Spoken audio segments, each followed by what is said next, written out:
ಸೋಲನ್ನು ಕೂಡ ಸವಾಲಾಗಿ ಸ್ವೀಕರಿಸುವ ಯೋಧನು. ಇಂದಿನಿಂದ ನೀನು ಬಡವನಲ್ಲ, ನನ್ನ ಭಕ್ತನಾಗಿ ಸಮರ್ಥನಾಗಿ ರಾಜಕುಮಾರನಂತೆ ಇಂದಿನಿಂದ ನೀನು ದುರ್ಬಲನು ಅಲ್ಲವೇ ಅಲ್ಲ.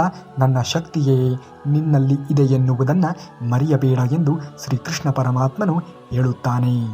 ಶ್ರೀಕೃಷ್ಣ ಪರಮಾತ್ಮನು ಜೀವನದಲ್ಲಿ ಎಲ್ಲ ಪ್ರಯತ್ನಗಳು ಕೂಡ ವೈಫಲ್ಯಕ್ಕೆ ತುತ್ತಾಗಿವೆ.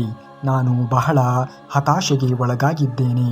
ನಾನು ಏನು ಮಾಡಬೇಕು, ನನಗೆ ದಾರಿಯೇ ತೋರಿಸು ಎಂದು ಶ್ರೀಕೃಷ್ಣ ಪರಮಾತ್ಮನಲ್ಲಿ ಕೇಳಿಕೊಂಡಾಗ ಶ್ರೀಕೃಷ್ಣ ಪರಮಾತ್ಮನು ಈ ರೀತಿಯಾಗಿ ಹೇಳುತ್ತಾನೆ. ಪ್ರಿಯ ಭಕ್ತ, ಜೀವನದಲ್ಲಿ ಸಫಲತೆ ಮತ್ತು ವೈಫಲ್ಯಗಳು ಎರಡೂ ಕೂಡ ಅಸ್ಥಿರವಾದದ್ದು. ಭಗವದ್ಗೀತೆಯಲ್ಲಿ ನಾನು ಅರ್ಜುನನಿಗೆ ಹೇಳಿದಂತೆ ಸಫಲತೆಯ ಬಗ್ಗೆ ಚಿಂತೆಯನ್ನು ಬಿಟ್ಟು ಬಿಡು, ಕರ್ಮವನ್ನು ಮಾಡು. ಸಫಲತೆ ಮತ್ತು ವೈಫಲ್ಯತೆಗಳಲ್ಲಿ ಸಮಾನವಾಗಿರು. ಇದೇ ಯೋಗದ ಸಾರ. ನೀನು ನಿನ್ನ ಕರ್ತವ್ಯಗಳನ್ನು ನಿಷ್ಠೆಯಿಂದ ಮಾಡು, ಆದರೆ ಫಲಕ್ಕಾಗಿ ಚಿಂತೆಯನ್ನು ಪಡಬೇಡ. ಹತಾಶೆಯನ್ನು ಬಿಟ್ಟು ನನ್ನನ್ನು ನೆನಪಿಸುತ್ತಾ ಮುಂದುವರಿ. ನಿನ್ನ ಶ್ರದ್ಧೆಯಿಂದ ಎಲ್ಲ ಸಮಸ್ಯೆಗಳಿಗೆ ಪರಿಹಾರವನ್ನು ನಾನೇ ಕೊಡುತ್ತೇನೆ ಎಂದು ಹೇಳುತ್ತಾನೆ ಶ್ರೀಕೃಷ್ಣ ಪರಮಾತ್ಮ. ಯಾವ ಕೆಲಸದಿಂದ ನಮ್ಮ ಮನೆ ನಡೆಯುತ್ತದೆಯೋ ಆ ಕೆಲಸದ ಕುರಿತು ಎಂದಿಗೂ ಕೂಡ ನಾಚಿಕೆಯನ್ನು ಪಡುವುದಕ್ಕೆ ಹೋಗಬೇಡಿ. ಶ್ರಮದಿಂದ ಗಳಿಸುವಂತಹ 1 ರೂಪಾಯಿಯೂ ಕೂಡ ಭ್ರಷ್ಟ ರೀತಿಯಿಂದ ಗಳಿಸಿರುವಂತಹ ಕೋಟಿ ರೂಪಾಯಿಗಳಿಗಿಂತಲೂ ಕೂಡ ಹೆಚ್ಚು ಮೌಲ್ಯಯುತವಾಗಿ ಇರುತ್ತದೆ. ಮಿತಿ ಇಲ್ಲದೆ ಮೆರೆದವರನ್ನು ಗತಿ ಇಲ್ಲದೆ ಇರುವ ತನಕ ಮಾಡುವುದೇ ಕರ್ಮ. ಹಾಗಾಗಿ ಕರ್ಮಗಳನ್ನು ಸರಿಯಾದ ರೀತಿಯಲ್ಲಿ ನಿರ್ವಹಿಸಬೇಕಾದದ್ದು ಎಲ್ಲರ ಆದ್ಯ ಕರ್ತವ್ಯವಾಗಿದೆ. ನಾವು ಬಿದ್ದಾಗ ಜೊತೆಗೆ ಇರುವರೆಲ್ಲರೂ ಕೂಡ ಎದ್ದು ಹೋಗುತ್ತಾರೆ. ಗೆದ್ದಾಗ ಅದೇ ಜನ ಎದ್ದು ಬಿದ್ದು ಓಡಿ ಬರುತ್ತಾರೆ. ಈ ಸತ್ಯ ಅರ್ಥವಾಗುವುದು ಬಿದ್ದಿದ್ದು ಗೆದ್ದವನಿಗೆ ಮಾತ್ರ. ಹಾಗಾಗಿ ನೀನು ಯಾವುದೇ ಸೇಡನ್ನು ತೀರಿಸಿಕೊಳ್ಳುವಂತಹ ಅವಶ್ಯಕತೆಯೇ ಇಲ್ಲ. ಕೇವಲ 1 ಹೆಜ್ಜೆ ಹಿಂದಿಟ್ಟು ಕಾದು ನೋಡು. ನಿನ್ನನ್ನು ನೋವಿನಿಂದ ನರಳುವಂತೆ ಮಾಡಿದವರು ಕೂಡ ಕ್ರಮೇಣವಾಗಿ ತಮ್ಮನ್ನು ತಾವೇ ನೋವಿನಿಂದ ನರಳಿಸಿಕೊಳ್ಳುತ್ತಾರೆ. ನೀನು ಅದೃಷ್ಟಶಾಲಿಯಾಗಿದ್ದರೆ ಇದನ್ನೆಲ್ಲವನ್ನು ಕೂಡ ನೀನು ನೋಡಿಯೇ ನೋಡುತ್ತೀಯ.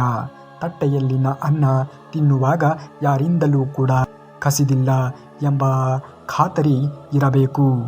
ದಿಂಬಿಗೆ ತಲೆ ಉರುಳುವಾಗ ಯಾರಿಗೂ ಕೂಡ ಅನ್ಯಾಯವನ್ನು ಮಾಡಿಲ್ಲ ಎನ್ನುವಂತಹ ಹೆಮ್ಮೆ ಇರಬೇಕು. ಈ ಎರಡೂ ನಿಮ್ಮ ಜೀವನದಲ್ಲಿ ಇದ್ದಾಗ ನೀವು ಏನು ಬೇಕಾದರೂ ಕೂಡ ಸಾಧನೆಯನ್ನು ಮಾಡಿ ತೋರಿಸಬಹುದು. ಸಂಬಂಧ ಅಂದರೆ ಸತ್ತಾಗ ಬಂದು ಅಳುವುದು ಅಲ್ಲವೇ ಅಲ್ಲ, ಇದ್ದಾಗಲೇ ಅವರ ಭಾವನೆಗಳಿಗೆ ಸ್ಪಂದಿಸುವುದು. ಹಾಗೆಯೇ ಅವಶ್ಯಕತೆಗಳಿಗೆ ತಕ್ಕಂತೆ ಉಪಯೋಗಿಸಿಕೊಳ್ಳುವುದು ಅಲ್ಲ. ಇಂತಹ ಸಂದರ್ಭಗಳು ಬಂದರೂ ಕೂಡ ಜೊತೆಗೆ ನಿಲ್ಲುವುದು ನಿಜವಾದ ಸಂಬಂಧ ಅನಿಸಿಕೊಳ್ಳುತ್ತದೆ. ಕೊಳಕು ಬಟ್ಟೆ ಧರಿಸಿ ಮನೆಯ ಹೊರಗೆ ಬರಲು ನಾಚಿಕೆ, ಆದರೆ ಕೊಳಕು ಮನಸ್ಸನ್ನು ಹೊತ್ತು ಊರೆಲ್ಲ ತಿರುಗಲು ಇಲ್ಲ. ಅಂಜಿಕೆ ಬದುಕು ಶಾಶ್ವತ ಅಲ್ಲ ಎನ್ನುವುದನ್ನು ಅರಿತ ಮೇಲೆ ನಾವು ಹೀಗೇಕೆ ಬದುಕಬೇಕು? ಶ್ರಮಪಟ್ಟು ದುಡಿಯಬೇಕು. ಕೈಲಾದಷ್ಟು ಹರಿಸೇವೆಯನ್ನು ಮಾಡಬೇಕು. ಹರಿನಾಮವೇ ಜನರಿಗೆ ಮಾದರಿಯಾಗಿ ಜೀವನವನ್ನು ನಾವು ನಡೆಸಬೇಕು. ದಾನ ಮಾಡಿದ ಮೇಲೆ ಕೊಟ್ಟೆ ಅನ್ನಬೇಡ. ತ್ಯಾಗ ಮಾಡಿದ ಮೇಲೆ ನಂದು ಅನ್ನಬೇಡ. ಕರ್ಮ ನಿರಂತರ, ಪಾಪ ಪುಣ್ಯ ದೈವದ ನಿರ್ಣಯ. ಯಾವುದನ್ನು ಸ್ವೀಕರಿಸುತ್ತೀಯೋ ನಿನಗೆ ಬಿಟ್ಟಿದ್ದು. ಜೀವನದಲ್ಲಿ ನೀವೆಷ್ಟೇ ಸರಿ ಇದ್ದರೂ ಕೂಡ ನೋಡುವವರ ದೃಷ್ಟಿ ಸರಿ ಇಲ್ಲದೆ ಇದ್ದರೆ ನೀವು ಮಾಡಿದ್ದೆಲ್ಲವೂ ಕೂಡ ತಪ್ಪಾಗಿಯೇ ಗೋಚರವಾಗುವುದು. ಜೀವನದಲ್ಲಿ ಏನೇ ನಡೆದರೂ ಕೂಡ ಒಳ್ಳೆಯದೇ. ವರ್ತಮಾನದಲ್ಲಿ ಏನಾಗುತ್ತದೆಯೋ ಅದೆಲ್ಲವೂ ಕೂಡ ಉತ್ತಮವಾಗಿಯೇ ನಡೆಯುತ್ತಿದೆ. ಮುಂದೆ ಏನಾಗುವುದೋ ಅದು ಕೂಡ ಚೆನ್ನಾಗಿಯೇ ಇರುತ್ತದೆ. ಭವಿಷ್ಯದ ಬಗ್ಗೆ ಚಿಂತೆಯನ್ನು ಮಾಡುವುದಕ್ಕೆ ಹೋಗಬೇಡಿ. ವರ್ತಮಾನದಲ್ಲಿ ಜೀವಿಸುವುದನ್ನು ಮನುಷ್ಯನಾದವನು ಕಲಿತುಕೊಳ್ಳಬೇಕು. ದ್ವೇಷ ಎನ್ನುವುದು ನಮ್ಮ ಹೆಗಲೇರಿದಂತಹ ಭಾರದ ಚೀಲದಂತೆ. ನೀವು ದ್ವೇಷವನ್ನು ಮುಂದುವರಿಸಿದ್ದಷ್ಟು ಆ ಚೀಲ ನಿಮ್ಮ ಹೆಗಲ ಮೇಲೆಯೇ ಇರುತ್ತದೆ. ಹೀಗೆ ಎಷ್ಟು ದಿನಗಳ ಕಾಲ, ಎಷ್ಟು ತಿಂಗಳುಗಳ ಕಾಲ, ಎಷ್ಟು ವರ್ಷಗಳ ಕಾಲ ಆ ಭಾರವನ್ನು ಹೊತ್ತೇ ತಿರುಗುತ್ತೀರಿ? ಅದನ್ನು ಕೆಳಗೆ ಇಳಿಸಿ ಮಿತೃತ್ವದ ಕೈಯನ್ನು ಚಾಚಿಬಿಡಿ. ಆಗ ಬದುಕಿನ ಬೆಟ್ಟ ಸುಲಭವಾಗಿ ನೀವು ಏರಬಹುದು. ದ್ವೇಷದಿಂದ ಏನನ್ನೂ ಕೂಡ ಮಾಡುವುದಕ್ಕೆ ಅಸಾಧ್ಯ ನೋಡಿ. ನಡೆಯುವ ಹಾದಿಯಲ್ಲಿ ಚುಚ್ಚುವಂತಹ ಮುಳ್ಳುಗಳು ಇದ್ದರೆ ನಾವು ಪಾದರಕ್ಷೆಗಳನ್ನು ಮೆಟ್ಟಿ ಹೇಗೆ ನಡೆಯುತ್ತೇವೆಯೋ ಅದೇ ಈ ಬದುಕೆಂಬ ದಾರಿಯಲ್ಲಿ ಚುಚ್ಚಿ ಮಾತನಾಡುವಂತಹ ಜನರು ಇದ್ದರೆ ನಿನ್ನ ಪಾದರಕ್ಷೆಗಳನ್ನು ಬಿಡುವಂತಹ ಸ್ಥಳದಲ್ಲಿಯೇ ಅಂಥವರನ್ನು ಬಿಟ್ಟು ನಡೆಯುವುದನ್ನು ಮನುಷ್ಯನಾದವನು ಕಲಿತುಕೊಳ್ಳಬೇಕು. ಅಂದಾಗ ಮಾತ್ರ ಇಂದಿನ ಸಮಾಜದಲ್ಲಿ ನಾವು ಜೀವನವನ್ನು ನಿರ್ವಹಿಸುವುದಕ್ಕೆ ಸಾಧ್ಯವಾದೀತು. ಅಧರ್ಮದಿಂದ ಶತ್ರು ಹಲವು ಬಾರಿ ಗೆಲುವನ್ನು ಸಾಧಿಸಬಹುದು. ಆದರೆ ಕರ್ಮ ಎನ್ನುವುದು ಎದುರಾಗುವ ವೇಳೆಗೆ ಧರ್ಮ ಅವನನ್ನು ಸುಡಲು ಪ್ರಾರಂಭಿಸುತ್ತದೆ. ಅವನ ಒಂದು ನಿರ್ನಾಮವನ್ನು ತಪ್ಪಿಸುವುದಕ್ಕೆ ಯಾರಿಂದಲೂ ಕೂಡ ಸಾಧ್ಯವೇ ಇಲ್ಲ. ಕರ್ಮ ಹೇಳುತ್ತದೆ, ಕಣ್ಣೀರು ಯಾವಾಗಲೂ ಕೂಡ ನಿಮ್ಮ ನಿಷ್ಠೆಯ ಕೊಡುಗೆಯಾಗಿದೆ. ವೈರಿಯನ್ನು ಕೊಲ್ಲಬೇಕಾದರೆ ಅವನ ತಲೆಯನ್ನು ತೆಗೆಯಬೇಕಾದಂತಹ ಅಗತ್ಯವೇ ಇಲ್ಲ. ನಿಮ್ಮ ತಲೆಯಿಂದ ಅವನನ್ನು ತೆಗೆದರೆ ಸಾಕಾಗುತ್ತದೆ. ನಾವು ಬೇರೆಯವರ ಜೊತೆಗೆ ಎಂತಹ ಸಂಬಂಧವನ್ನು ಇಟ್ಟುಕೊಳ್ಳುತ್ತೇವೆ ಎನ್ನುವುದರ ಮೇಲೆ ನಮ್ಮ ದುಃಖ ಮತ್ತು ನೋವು ಎನ್ನುವುದು ನಿರ್ಧಾರ ಆಗುತ್ತದೆ. ಸಮಸ್ಯೆಗಳು ಎದುರಾಗುವಾಗ ವಾಸ್ತು ದೋಷ, ಗೃಹದೋಷ, ಪಿತೃದೋಷ, ಜಾತಕದಲ್ಲಿ ದೋಷ ಎಂದು ನಾನಾ ದೋಷಗಳನ್ನು ಕಾಣುವಂತಹ ಜನರು ದೋಷಗಳು ತಮ್ಮಲ್ಲೇ ಅಡಗಿವೆ ಎನ್ನುವಂತಹ ಸತ್ಯವನ್ನು ಮರೆತು ಹೋಗಿರುತ್ತಾರೆ. ಬೇವಿನ ಮರಕ್ಕೆ ಬೆಲ್ಲದ ಅಭಿಷೇಕವನ್ನು ಮಾಡಿದರೆ ಅದು ಹೇಗೆ ತಾನೇ ಸಿಹಿ ಆಗುವುದಕ್ಕೂ ಸಾಧ್ಯವಿಲ್ಲವೋ ಹಾಗೆಯೇ ನಮ್ಮ ಜೀವನದಲ್ಲಿ ಇರುವಂತಹ ಕೆಲವೊಂದು ಸಂಬಂಧಗಳಿಗೆ ನಾವು ಎಷ್ಟೇ ಗೌರವವನ್ನು ಬೆಲೆಯನ್ನು ಕೊಟ್ಟರೂ ಕೂಡ ಅದು ಬೇವಿನಂತೆ ಕಹಿಯಾಗಿಯೇ ಇರುತ್ತದೆ ವಿನಃ ಎಂದಿಗೂ ಕೂಡ ಸಿಹಿ ಆಗುವುದಕ್ಕೆ ಸಾಧ್ಯವೇ ಇಲ್ಲ. ಒಬ್ಬಂಟಿ ಆಗಿ ಇದ್ದಾಗ ನಿಮ್ಮ ಯೋಚನೆಗಳ ಮೇಲೆ ಹತೋಟಿ ಎನ್ನುವುದು ಇರಲಿ. ಅದು ನಿಮ್ಮ ಮೆದುಳನ್ನು ಆರೋಗ್ಯವಾಗಿ ಇಡಿಸುತ್ತದೆ. ಜನರ ನಡುವೆ ಇದ್ದಾಗ ನಿಮ್ಮ ಮಾತಿನ ಮೇಲೆ ಹತೋಟಿ ಎನ್ನುವುದು ಇರಲಿ. ಅದು ಸಂಬಂಧವನ್ನು ಆರೋಗ್ಯವನ್ನಾಗಿ ಮಾಡುತ್ತದೆ. ನಿನ್ನನ್ನು ಟೀಕಿಸುವವರ ಜೊತೆ ವಾದಕ್ಕೆ ಇಳಿಯುವುದರಿಂದ ಯಾವುದೇ ರೀತಿಯ ಪ್ರಯೋಜನ ಎನ್ನುವುದು ಇಲ್ಲ. ಸಾಧನೆಯ ಮೂಲಕವೇ ನೀನು ಅವರಿಗೆ ಸರಿಯಾದ ಉತ್ತರವನ್ನು ಕೊಡಬೇಕಾಗುತ್ತದೆ. ಸಂತೋಷ ನಿನಗೆ ಡೋಣಿ ಕಟ್ಟಲು ಕಲಿಸುತ್ತದೆ ಮತ್ತು ದುಃಖವು ಈಜಲು ಕಲಿಸುತ್ತದೆ. ಎರಡೂ ಎಂದಿಗೂ ಕೂಡ ನಿನ್ನ ಜೀವನದಲ್ಲಿ ಇರಲೇಬೇಕು. ನಿನ್ನ ಶತ್ರುಗಳನ್ನು ಯಾವಾಗಲೂ ಕೂಡ ಗೌರವದಿಂದ ಕಾಣು. ಏಕೆಂದರೆ ಅವರಿಗೆ ಮಾತ್ರ ಗೊತ್ತಿರುತ್ತದೆ ನೀನು ಎಷ್ಟು ಒಳ್ಳೆಯವನು ಎಂದು. ಹಾಗಾಗಿ ಶತ್ರುಗಳನ್ನು ಕೂಡ ನೀನು ಘನತೆಯಿಂದ ನೋಡಿಕೊಳ್ಳಬೇಕು. ಬದುಕುವ ಆಸೆ ಇದ್ದರೆ ನಿನ್ನ ಶತ್ರುಗಳ ಕಣ್ಣಿನಿಂದಲೇ ಬದುಕು. ಅವರು ನಿನ್ನ ಎದುರು ಸುಳಿದಾಗಲೆಲ್ಲ ನಿನ್ನಲ್ಲಿ ಬದುಕುವಂತಹ ಛಲ ಉದ್ಭವ ಆಗುತ್ತದೆ. ಬೇರೆಯವರು ನಿನ್ನ ಬಗ್ಗೆ ಏನು ಯೋಚಿಸುತ್ತಾರೆ ಎನ್ನುವುದು ಮುಖ್ಯವಲ್ಲ. ನಿನ್ನ ಮೇಲೆ ನಿನಗೆ ಎಷ್ಟು ನಂಬಿಕೆ ಇದೆ ಎನ್ನುವುದು ಮುಖ್ಯ. ಜಗತ್ತು ನಿನ್ನನ್ನು ಸೋಲಿಸಲು ಬಂದರೂ ಕೂಡ ನಿನ್ನ ಆತ್ಮವಿಶ್ವಾಸ ನಿನ್ನನ್ನು ಗೆಲ್ಲಿಸಿ ತೋರಿಸುತ್ತದೆ. ಹಾಗಾಗಿ ಆತ್ಮವಿಶ್ವಾಸದಿಂದ ಬದುಕಬೇಕಾಗಿರುವುದು ತುಂಬಾ ಮುಖ್ಯವಾದದ್ದು. ಪ್ರಯತ್ನ ಎನ್ನುವುದು ಇರಲಿ. ಯಶಸ್ಸು ಒಂದೇ ದಿನಕ್ಕೆ ಸಿಗುವುದಕ್ಕೆ ಸಾಧ್ಯವೇ ಇಲ್ಲ. ಆದರೆ ಹಿಂದಲ್ಲ ಒಂದು ದಿನ ಸಿಕ್ಕೇ ಸಿಗುತ್ತದೆ ಎನ್ನುವಂತಹ ಆತ್ಮವಿಶ್ವಾಸ ನಿಮ್ಮಲ್ಲಿ ಇರಲಿ. ನಮ್ಮ ಆಯ್ಕೆಗಳು ನಮ್ಮ ಭರವಸೆ ವಿಶ್ವಾಸವನ್ನು ಪ್ರತಿಬಿಂಬಿಸುವಿಕೆ ಹೊರತು ನಮ್ಮ ಭಾವನೆಗಳನ್ನು, ನಮ್ಮ ಭಯವನ್ನು, ಆತಂಕವನ್ನು ಎಂದಿಗೂ ಕೂಡ ಪ್ರತಿಬಿಂಬಿಸಬಾರದು. ಸೋತೆ ಎಂದು ನೀ ಮುಂದಿಟ್ಟಿರುವಂತಹ ಹೆಜ್ಜೆಯನ್ನು ಹಿಂದೆ ಇಡುವುದಕ್ಕೆ ಹೋಗಬೇಡ. ಏಕೆಂದರೆ ಯಾರಿಗೆ ಗೊತ್ತು, ಆ ಒಂದೇ ಒಂದು ಹೆಜ್ಜೆ ನಿನ್ನ ಇತಿಹಾಸವನ್ನೇ ಸೃಷ್ಟಿ ಮಾಡುವಂತಹ ಹೆಜ್ಜೆ ಆಗಿರಬಹುದು ಅಲ್ಲವೇ. ಯಾವ ವ್ಯಕ್ತಿಗೆ ಇನ್ನೊಬ್ಬರನ್ನು ಬೆಳೆಸುವಂತಹ ಗುಣ ಇರುತ್ತದೆಯೋ ಆ ವ್ಯಕ್ತಿ ತನಗೆ ಅರಿವೇ ಇಲ್ಲದಂತೆಯೇ ಬಹು ಎತ್ತರವಾಗಿರುವಂತಹ ಸ್ಥಾನಕ್ಕೆ ಏರುತ್ತಾನೆ. ನಮ್ಮವರು ಯಾವಾಗ ನಮ್ಮಿಂದ ಮಾತನಾಡಲು ಸ್ವಲ್ಪ ದೂರ ಆಗುತ್ತಾರೆಯೋ ಆಗಲೇ ತಿಳಿದುಕೊಳ್ಳಿ ಅವರಿಗೆ ನಮ್ಮ ಅವಶ್ಯಕತೆ ಇಲ್ಲ ಎಂದು. ಬಿಡುವು ಇದ್ದಾಗ ಹಣ ಇರುವುದಿಲ್ಲ, ಹಣ ಇದ್ದಾಗ ಬಿಡುವು ಇರುವುದಿಲ್ಲ. ಹಣ ಮತ್ತು ಬಿಡುವು ಎರಡೂ ಇದ್ದಾಗ ಜೀವನದಲ್ಲಿ ಶಕ್ತಿ ಇರುವುದಿಲ್ಲ. ಇದೇ ಜೀವನದ ಮರ್ಮ. ಕೋಪ ಎನ್ನುವುದು ಇರಬೇಕು, ಆದರೆ ತಾನು ಪ್ರೀತಿಸಿದ ವ್ಯಕ್ತಿಯನ್ನು ದೂರ ಮಾಡುವಷ್ಟು ಕೋಪ ಇರಲೇಬಾರದು. ಯಾವ ಹೆಣ್ಣು ತನ್ನ ಕಣ್ಣೀರನ್ನು ತಾನೇ ಒರೆಸಿಕೊಂಡು ಸಮಾಧಾನ ಮಾಡಿಕೊಂಡು ನಗುತ್ತಾ ಬದುಕುವಷ್ಟು ಗಟ್ಟಿಯಾಗಿ ಇರುತ್ತಾಳೆಯೋ ಅವಳ ಭಾವನೆಗಳ ಜೊತೆ ಯಾರೂ ಕೂಡ ಆಟವಾಡುವುದಕ್ಕೆ ಹೋಗಬೇಡಿ. ಯೋಗ್ಯತೆ ಇದ್ದವರಿಗೆ ಪ್ರೀತಿ ಸಿಗಲ್ಲ. ಪ್ರೀತಿ ಸಿಕ್ಕವರಿಗೆ ಅದನ್ನು ಉಳಿಸಿಕೊಳ್ಳುವಂತಹ ಯೋಗ್ಯತೆ ಇರುವುದಿಲ್ಲ. ಪ್ರೀತಿಯ ಹೃದಯದಲ್ಲಿ ನಮಗೆ ಮಾತ್ರ ಜಾಗ ಇರಬೇಕು. ಆದರೆ ಪ್ರತಿ ಆಲೋಚನೆ ನನ್ನದೇ ಆಗಿರಬೇಕು. ನಿನ್ನ ಜೊತೆ ಕಳೆಯುವಂತಹ ಅವಕಾಶ ನನಗೆ ಮಾತ್ರ ಸಿಗಬೇಕು. ಇದು ಸ್ವಾರ್ಥ ಮಾತ್ರ ಅಲ್ಲ, ಇದು ನಿನ್ನ ಮೇಲೆ ನನಗೆ ಇರುವಂತಹ ಪ್ರೀತಿ. ಜೀವನದಲ್ಲಿ ಬರುವ ಪ್ರತಿಯೊಂದು ಸಮಸ್ಯೆಗಳು ಕೂಡ ಒಂದಲ್ಲ ಒಂದು ರೀತಿಯಾಗಿ ಬಗೆಹರಿಯಲ್ಪಡುತ್ತವೆ. ಕಾಯುವಂತಹ ತಾಳ್ಮೆ ಇರಬೇಕು ಅಷ್ಟೇ. ಸಾಧಿಸುವ ಮುನ್ನ ಹಾಸ್ಯವಾಗಿ ನೋಡಿದವರೆಲ್ಲರೂ ಕೂಡ ಸಾಧಿಸಿದ ಮೇಲೆ ವಿಶೇಷವಾಗಿ ನೋಡುವುದಕ್ಕೆ ಶುರು ಮಾಡುತ್ತಾರೆ. ಆದ್ದರಿಂದ ನೀವು ಏನು ಅಂದುಕೊಂಡಿದ್ದೀರಿಯೋ ಅದನ್ನು ಅರ್ಧದಲ್ಲಿ ಬಿಡುವುದಕ್ಕೆ ಹೋಗಲೇಬೇಡಿ. ಬೆರಳು ತೋರಿಸುವಷ್ಟರೆಲ್ಲರನ್ನೂ ಕೂಡ ಬೆರಗಾಗುವ ಕಾಲ ಬಂದೇ ಬರುತ್ತದೆ.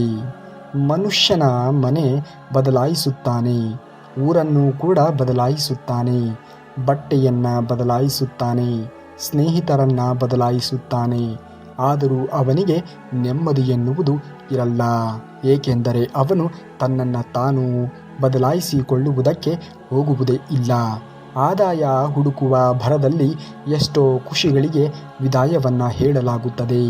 ಕಷ್ಟದ ನಂತರ ಖಂಡಿತವಾಗಿಯೂ ನಿನ್ನ ಜೀವನ ಎನ್ನುವುದು ಇನ್ನಷ್ಟು ಸುಂದರವಾಗುತ್ತದೆ. ಇದು ನಿನ್ನ ಜೀವನದ ಸಣ್ಣ ಹಂತವಷ್ಟೇ. ಸಮಯ ಕಳೆದಂತೆ ಎಲ್ಲವೂ ಕೂಡ ಸರಿ ಆಗುತ್ತದೆ. ಈ ಕಷ್ಟದಿಂದ ಹೊರಬಂದಾಗ ನೀನು ಇನ್ನಷ್ಟು ಬಲಿಷ್ಠನಾಗುತ್ತೀಯ. ನಂಬಿಕೆಯನ್ನು ಇಡು ದೇವರ ಮೇಲೆ. ಖಂಡಿತವಾಗಿಯೂ ಕೂಡ ಆಗುವುದೆಲ್ಲ ಒಳ್ಳೆಯದೇ ಆಗುತ್ತದೆ ಎಂದು ಹೇಳುತ್ತಾನೆ ಶ್ರೀಕೃಷ್ಣ ಪರಮಾತ್ಮ. ಹಾಗಾಗಿ ಜೀವನದಲ್ಲಿ ಏನೇ ಬಂದರೂ ಕೂಡ ಎಲ್ಲವನ್ನ ಮೆಟ್ಟಿ ನಡೆಯುವುದನ್ನು ಮನುಷ್ಯ ಕಲಿಯಬೇಕು. ಅಂದಾಗ ಮಾತ್ರ ಜೀವನದಲ್ಲಿ ಮುಂದುವರಿಯುವುದಕ್ಕೆ ಸಾಧ್ಯವಾಗುವುದು. ಲೋಕ ನಿನ್ನನ್ನು ಹೇಗೆ ನೋಡುತ್ತದೆ ಎನ್ನುವುದು ಮುಖ್ಯವಲ್ಲ, ನೀನು ನಿನ್ನನ್ನು ಹೇಗೆ ನೋಡುತ್ತಾ ಇದ್ದೀಯ ಎನ್ನುವುದು ತುಂಬಾ ಮುಖ್ಯವಾಗುತ್ತದೆ. ಆತ್ಮಗೌರವವನ್ನು ಕಳೆದುಕೊಂಡರೆ ಎಲ್ಲವೂ ಕೂಡ ಕಳೆದುಕೊಂಡಂತೆಯೇ ಆಗುವುದು. ಎಲ್ಲ ಗೆಲುವುಗಳು ಕೂಡ ಸೋಲಾಗಿ ತೋರುವುದು. ಹಾಗಾಗಿ ಜೀವನದಲ್ಲಿ ಎಂತಹ ಪ್ರಸಂಗ ಉದ್ಭವ ಆದರೂ ಕೂಡ ನಿಮ್ಮ ಒಂದು ಆತ್ಮವಿಶ್ವಾಸವನ್ನು ಯಾವುದೇ ಕಾರಣಕ್ಕೂ ಕೂಡ ಕಳೆದುಕೊಳ್ಳುವುದಕ್ಕೆ ಹೋಗಲೇಬಾರದು. ಮನುಷ್ಯನು ಹೊಗಳಿಕೆಯಲ್ಲಿ ಬೆಳೆಯುವುದಿಲ್ಲ, ಅವನು ತೊಂದರೆಗಳಲ್ಲಿ ಬಲಿಷ್ಠನಾಗುತ್ತಾನೆ. ಆದ್ದರಿಂದ ಕಷ್ಟಗಳನ್ನು ದಂಡನೆ ಎಂದು ತಿಳಿದುಕೊಳ್ಳಬಾರದು. ಅದು ನಿನ್ನ ಬಲವನ್ನು ಗಟ್ಟಿಗೊಳಿಸುವಂತಹ ಒಂದು ರೀತಿಯ ತರಬೇತಿಯಾಗಿ ಕೆಲಸವನ್ನು ಮಾಡುತ್ತದೆ. ಕಷ್ಟಗಳು ಸಮಸ್ಯೆಗಳು ಬರುವುದು ನಿನ್ನ ಜೀವನದಲ್ಲಿ ಒಳ್ಳೆಯ ದಾರಿಯನ್ನು ತೋರಿಸುವ ಸಲುವಾಗಿ. ಹಾಗಾಗಿ ಬರುವಂತಹ ಎಲ್ಲ ಕಷ್ಟಗಳನ್ನು ಮೆಟ್ಟಿ ನಡೆಯುವುದನ್ನು ನೀನು ಕಲಿಯಬೇಕು. ಅಂದಾಗ ಮಾತ್ರ ನೀನು ಮುಂದುವರಿಯುವುದಕ್ಕೆ ಸಾಧ್ಯವಾಗುವುದು. ನಿನ್ನನ್ನು ನೀನು ಬಲಹೀನನೆಂದು ಭಾವಿಸುವುದು ತುಂಬಾ ದೊಡ್ಡ ತಪ್ಪಾಗುತ್ತದೆ. ಬಿದ್ದರೆ ಎದ್ದು ನಿಲ್ಲಲು ಪ್ರಯತ್ನಿಸು. ಹೋರಾಟವನ್ನು ಮಾಡು. ಸಂಪೂರ್ಣವಾಗಿರುವಂತಹ ನಿಷ್ಠೆಯಿಂದ ನಿನ್ನ ಕರ್ತವ್ಯದ ಪಾಲನೆಯನ್ನು ನೀನು ಮಾಡು. ಕರ್ಮ ಮಾಡು, ನಿಭಾಯಿಸು. ಉಳಿದ ಎಲ್ಲವನ್ನೂ ಕೂಡ ಬಿಟ್ಟು ಬಿಡು. ಉಳಿಕಿರುವುದನ್ನು ಆ ಕೃಷ್ಣ ಪರಮಾತ್ಮನೇ ನೋಡಿಕೊಳ್ಳುತ್ತಾನೆ. ಅವನ ಮೇಲೆ ಭರವಸೆಯನ್ನು ಇಟ್ಟು ಮಾಡುತ್ತಿರುವಂತಹ ಕೆಲಸವನ್ನು ನಿಷ್ಠೆಯಿಂದ ಪ್ರಾಮಾಣಿಕತೆಯಿಂದ ಮಾಡಿ ನಿರ್ವಹಿಸು. ಖಂಡಿತವಾಗಿಯೂ ಕೂಡ ಎಲ್ಲ ಸಮಸ್ಯೆಗಳಿಗೆ ಒಂದು ತಾರ್ಕಿಕವಾಗಿರುವಂತಹ ಅಂತ್ಯ ಸಿಕ್ಕೇ ಸಿಗುತ್ತದೆ. ಪರಿಹಾರವೂ ಕೂಡ ಇದ್ದೇ ಇರುತ್ತದೆ ಸಮಸ್ಯೆ ಇದ್ದಾಗ. ಆದರೆ ಅದನ್ನು ಸುಲಲಿತವಾಗಿ ಯೋಚನೆಯನ್ನು ಮಾಡುವಂತಹ ಆ ಒಂದು ಆತ್ಮವಿಶ್ವಾಸವಾಗಲಿ ಆ ಒಂದು ಚಾಕಚಕ್ಯತೆಯಾಗಲಿ ನಮ್ಮಲ್ಲಿ ಇರಬೇಕಾಗುತ್ತದೆ. ಸಮಸ್ಯೆಗಳು ಅವು ನೋಡುವುದಕ್ಕಿಂತ ಚಿಕ್ಕದ್ದಾಗಿಯೇ ಇರುತ್ತದೆ. ನಾವು ಅದನ್ನು ನೋಡಿ ಸುಮ್ಮನೆ ದೊಡ್ಡ ಸಮಸ್ಯೆ ಎಂದು ತಿಳಿದುಕೊಳ್ಳುತ್ತೇವೆ. ವಿಶ್ರಾಂತಿಯನ್ನು ಪಡೆಯಬೇಕು. ಸಮಯದೊಂದಿಗೆ ಎಲ್ಲವೂ ಕೂಡ ಬದಲಾಗುತ್ತದೆ. ಈ ಜೀವನವೇ ಶಾಶ್ವತ ಅಲ್ಲ ಎಂದಾಗ ಇನ್ನು ಈ ಜೀವನದಲ್ಲಿ ಬರುವಂತಹ ಸಮಸ್ಯೆಗಳು ಹೇಗೆ ತಾನೇ ನಮ್ಮ ಜೀವನದ ಉದ್ದಕ್ಕೂ ಶಾಶ್ವತವಾಗಿ ನಿಲ್ಲುವುದಕ್ಕೆ ಸಾಧ್ಯವಾದೀತು ಹೇಳಿ? ಚಿಂತನೆಗಳು ಫಲಿತಾಂಶವನ್ನು ಬದಲಿಸುವುದಿಲ್ಲ, ಹಾಗಾಗಿ ಮನುಷ್ಯ ಚಿಂತನೆಯನ್ನು ಅತಿಯಾಗಿ ಮಾಡುವುದಕ್ಕೆ ಹೋಗಲೇಬಾರದು. ಅತಿಯಾಗಿ ಚಿಂತನೆಯನ್ನು ಮಾಡುವವರು ಸರ್ವನಾಶವಾಗುತ್ತಾರೆ. ತಮ್ಮ ಚಿತೆಗೆ ತಾವೇ ಬೆಂಕಿಯನ್ನು ಹಚ್ಚಿಕೊಂಡಂತೆ ಆಗುವುದು. ಹಾಗಾಗಿ ಖಂಡಿತವಾಗಿಯೂ ಕೂಡ ಜೀವನದಲ್ಲಿ ಚಿಂತನೆಯನ್ನು ಮಾಡುವುದಕ್ಕೆ ಹೋಗಲೇಬೇಡಿ. ಏನಾಗುವುದೋ ಎಲ್ಲವೂ ಕೂಡ ಹಾಗೆ ಆಗುತ್ತದೆ. ಅದನ್ನು ತಪ್ಪಿಸುವುದಕ್ಕೆ ಯಾರಿಂದಲೂ ಕೂಡ ಸಾಧ್ಯವೇ ಇಲ್ಲ. ವಿಫಲರಾಗಿರಲು ಹಿಂಜರಿಯದಿರಿ. ಖಂಡಿತವಾಗಿಯೂ ಕೂಡ ಏನೇ ಆದರೂ ಜೀವನದಲ್ಲಿ ಎಲ್ಲವನ್ನ ಅನುಭವಿಸುವುದನ್ನು ಮನುಷ್ಯ ಕಲಿಯಬೇಕು. ದೈಹಿಕ ಚಟುವಟಿಕೆಗಳು ದೇಹದ ಮನಸ್ಸಿನ ಸಂಪರ್ಕವನ್ನು ತರುತ್ತವೆ. ದೈಹಿಕವಾಗಿರುವಂತಹ ಚಟುವಟಿಕೆಗಳನ್ನು ಮನುಷ್ಯ ಮಾಡುವುದನ್ನು ಕಲಿಯಬೇಕು. ಆಗುವುದೆಲ್ಲ ಒಳ್ಳೆಯದೇ. ನಿಮ್ಮ ಆರೋಗ್ಯವನ್ನು ನೀವು ಕಾಪಾಡಿಕೊಳ್ಳಬೇಕು. ಇಲ್ಲಿ ಯಾವುದೂ ಕೂಡ ಶಾಶ್ವತ ಅಲ್ಲ ನೋಡಿ. ಆದ್ದರಿಂದ ಅವಮಾನಗಳನ್ನು ಕೂಡ ಸ್ವೀಕರಿಸಬೇಕು, ದುಃಖಗಳನ್ನು ಕೂಡ ಸ್ವೀಕರಿಸಬೇಕು, ಸೋಲುಗಳನ್ನು ಕೂಡ ಸ್ವೀಕರಿಸುವುದನ್ನು ಕಲಿಯಬೇಕು. ಖಂಡಿತವಾಗಿಯೂ ಕೂಡ ನೀವು ಪಡುತ್ತಿರುವಂತಹ ಕಷ್ಟ, ನೋವು, ಸಮಸ್ಯೆಗಳು ನಿಜವೇ ಆಗಿದ್ದರೆ ಆ ದೇವರು ಖಂಡಿತವಾಗಿಯೂ ಒಂದಲ್ಲ ಒಂದು ದಿನ ನಿಮ್ಮ ಎಲ್ಲ ಸಮಸ್ಯೆಗಳಿಗೆ ಪರಿಹಾರವನ್ನು ಸೂಚಿಸುತ್ತಾನೆ. ಅಲ್ಲಿಯವರೆಗೆ ಶಾಂತವಾಗಿ ಇರುವುದನ್ನು ಕಲಿತುಕೊಳ್ಳಿ. ಈ ಬದುಕಿನಲ್ಲಿ ಎಂತಹ ನೋವುಗಳು ಬಂದರೂ ಕೂಡ ಎಲ್ಲವನ್ನ ಸಹಿಸಿಕೊಂಡು ಮನುಷ್ಯನಾದವನು ಮುಂದುವರಿಯುವುದನ್ನು ಕಲಿಯಬೇಕು. ಜೀವನದಲ್ಲಿ ಎಲ್ಲವೂ ಕೂಡ ಹಾಗೆ ಆಗುತ್ತದೆ. ಯಾವುದು ನಾವು ಅಪೇಕ್ಷೆ ಪಟ್ಟಂತೆ ಆಗುವುದಕ್ಕೆ ಸಾಧ್ಯವೇ ಇಲ್ಲ. ಮೇಲೆ ಇರುವಂತಹ ಶ್ರೀಕೃಷ್ಣ ಪರಮಾತ್ಮನು ಯಾವ ರೀತಿಯಾಗಿ ಅಪೇಕ್ಷೆಯನ್ನು ಪಡುತ್ತಾನೆಯೋ ಆ ರೀತಿಯಾಗಿ ನಮ್ಮ ಜೀವನ ಎನ್ನುವುದು ರೂಪಿತವಾಗುವುದು. ಅರ್ಹವಾಗುವಂತಹ ವ್ಯಕ್ತಿಗಳು ಸಿಗುವುದು ತುಂಬಾನೇ ಕಡಿಮೆ. ಒಂದು ವೇಳೆ ಅಂತಹ ವ್ಯಕ್ತಿಗಳು ಸಿಕ್ಕರೆ ಅವರನ್ನು ಎಂದಿಗೂ ಕೂಡ ಜೀವನದಲ್ಲಿ ಕಳೆದುಕೊಳ್ಳಬೇಡಿ. ವ್ಯಕ್ತಿಯನ್ನು ನಂಬುವುದಕ್ಕಿಂತ ಮೊದಲು 100 ಬಾರಿ ಯೋಚನೆಯನ್ನು ಮಾಡಿ. ಏಕೆಂದರೆ ನಿಮ್ಮ ಸ್ವಂತ ಹಲ್ಲು ಕೂಡ ಕೆಲವೊಮ್ಮೆ ಕಚ್ಚಿ ಹಾಕುತ್ತದೆ. ಹಾಗಾಗಿ ಜೀವನದಲ್ಲಿ ಈ ಒಂದು ಕಲಿಯುಗದಲ್ಲಿ ಪ್ರತಿಯೊಬ್ಬ ಮನುಷ್ಯರೂ ಕೂಡ ಹರಿಸುವ ಕಣ್ಣೀರಿನ ಹನಿಗೂ ಕೂಡ ಬೆಲೆ ಎನ್ನುವುದು ಇದ್ದೇ ಇದೆ. ಪ್ರತಿಯೊಬ್ಬ ಮನುಷ್ಯ ಹರಿಸುವಂತಹ ಒಂದೊಂದು ಕಂಬನಿ ಹನಿಯ ಹಿಂದೆ ಆ ವ್ಯಕ್ತಿಯ ಹಿಂದಿನ ಜನ್ಮದ ರಹಸ್ಯವೂ ಕೂಡ ಅಡಗಿರುತ್ತದೆ, ಕರ್ಮದ ಫಲವೂ ಕೂಡ ಅಡಗಿರುತ್ತದೆ ಎನ್ನುವಂತಹ ಸತ್ಯವನ್ನು ಅರಿತು ಜೀವನವನ್ನು ಮನುಷ್ಯನಾದವನು ಕಳೆಯಬೇಕು.